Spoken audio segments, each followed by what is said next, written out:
ಸಾಮಾನ್ಯವಾಗಿ ಒಂದು ಭವಿಷ್ಯದ ಚಿಂತನೆ ಏನು ಅಂದರೆ, ನಮ್ಮಲ್ಲಿ ಎರಡು ಭಾಗ ಮಾಡ್ತಾರೆ. ಒಂದು ಸಂಕ್ರಾಂತಿಯ ಭವಿಷ್ಯ, ಇನ್ನೊಂದು ಯುಗಾದಿಯ ಭವಿಷ್ಯ. ಸಂಕ್ರಾಂತಿಯ ಭವಿಷ್ಯ ರಾಜರಿಗೆ, ಮಹಾರಾಜರುಗಳಿಗೆ, ದೊಡ್ಡ ದೊಡ್ಡ ವ್ಯಾಪಾರಸ್ಥರಿಗೆ ಮತ್ತು ಅನೇಕ ಘಟನೆಗಳು ಬರುವಂಥದ್ದು ಸಂಕ್ರಾಂತಿ ಪುರುಷನ ಮೇಲೆ ಹೇಳುವಂಥದ್ದು. ಇದು ಯುಗಾದಿ ಮೇಲೆ ಬರುವಂಥದ್ದು ಯಾವುದು ಅಂದರೆ ಚಂದ್ರಮಾನ ಯುಗಾದಿ. ಚಂದ್ರನನ್ನು ಆಧಾರವಾಗಿರಿಸಿಕೊಂಡು ಮಳೆ, ಬೆಳೆ, ನಾಡಿನ ಸುಭಿಕ್ಷತೆ, ಆಗುಹೋಗುಗಳು, ರಾಜರು, ಆಳ್ವಿಕೆಗಳು, ಅವಘಡಗಳು, ದುಃಖ ದುಮ್ಮಾನಗಳು, ಸಂತೋಷಗಳು, ಇದ್ರ ಮೇಲೆ ಹೇಳುವಂಥದ್ದು ಯುಗಾದಿಯ ಸಂವತ್ಸರ ಫಲ ಅಂತ. ಇನ್ನೂ ಒಂದು ತಿಂಗಳು ಲೇಟ್ ಇದೆ ಯುಗಾದಿ, ಅದರಿಂದ ಆ ಫಲಗಳ ಹೇಳೋದು ಸ್ವಲ್ಪ ಕಷ್ಟ.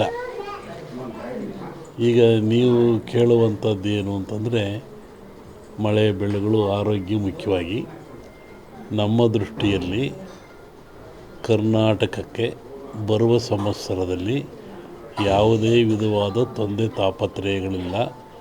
ಮಳೆ ಬೆಳೆಗಳು ಚೆನ್ನಾಗಿ ನಡೀತವೆ, ಸುಭಿಕ್ಷತೆ ಇರ್ತದೆ ಮತ್ತು ನಾಡಿನಲ್ಲಿ ಯಾವುದೇ ಕೊರತೆ ಕಾಣ್ತಾ ಇಲ್ಲ. ಯುಗಾದಿಯ ನಂತರ ಕರ್ನಾಟಕದ ಬಗ್ಗೆ ಮತ್ತು ಜಾಗತಿಕ ಬಗ್ಗೆ ಭಾಳ ಅಜಾಗರೂಕತೆ ಇದೆ, ತೊಂದರೆ ಇದೆ. ಹೋದ ವರ್ಷಕ್ಕಿಂತಲೂ ಹೆಚ್ಚಿನ ಭೀಕರತೆ ಕಾಡುವ ಲಕ್ಷಣ ಇದೆ. ಅದನ್ನು ಯುಗಾದಿ ನಂತರ ಹೇಳ್ತೀನಿ. ಇತ್ತೀಚಿನ ದಿನಗಳಲ್ಲಿ ಎಲ್ಲರೂ ನೋಡಿದಂಗೆ ಭೂಕಂಪಗಳು ಹೆಚ್ಚಾಗ್ತಾ ಇದ್ದಾವೆ. ಇದನ್ನು ಒದರಿಸುವೆ ಹೇಳಿದ್ವಿ ನಾವು. ಇದನ್ನು ಭೂಕಂಪಗಳು, ಭೂಮಿ ಅಗಲತಕ್ಕಂಥದ್ದು, ಜನರಿಗೆ ಸಾವು ನೋವು ಆಗ್ತಕ್ಕಂಥದ್ದು, ಕಟ್ಟಡಗಳು ಬೀಳ್ತಕ್ಕಂಥದ್ದು, ಇದು ಮುಂದುವರಿದ ಜೊತೆಗೆ ಭೂ ಸುನಾಮಿ, ಜಲ ಸುನಾಮಿ, ಬಾಹ್ಯ ಸುನಾಮಿ ಅಂತ.